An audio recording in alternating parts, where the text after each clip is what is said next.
York Station in Antarctica, an ice core was drilled looking back 420,000 years in time. You can see an explanation of how this works in my video, The Ice Age. Climatologists were able to measure both the temperature and the carbon dioxide content of the atmosphere. In his film An Inconvenient Truth, Al Gore used a graph like this to show a correlation between carbon dioxide levels and increased temperatures. But he obscured the fact that the carbon dioxide increases lag the temperature increases by 800 years. If carbon dioxide is supposed to cause global warming, as Gore claims, the lag time would suggest it's the other way round. Well, yes and yes. Let's look at the science, not the hype. In my video, The Ice Age, I said there was a trigger that set off a vicious circle of events, each tipping the Earth into a cooling or a warming phase. In scientific terms, the vicious circle is called positive feedback, and it's best explained by looking at some weights on a balanced plank. If the weights are equidistant from the pivot point, the plank is in balance. A slight offset will tilt the plank, but it won't upset the balance. But let's say one of the weights is round and is moved half an inch. This causes the plank to tilt slightly.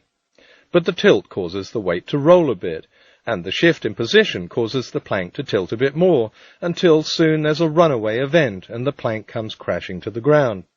We know that similar positive feedback happened during the ice ages. Each cooling and warming phase is amplified, so that a tiny bit of cooling ends up freezing half the planet, and a tiny bit of warming ends up thawing it out again. But each time something had to act as that initial trigger. Something had to nudge the round weight just a fraction.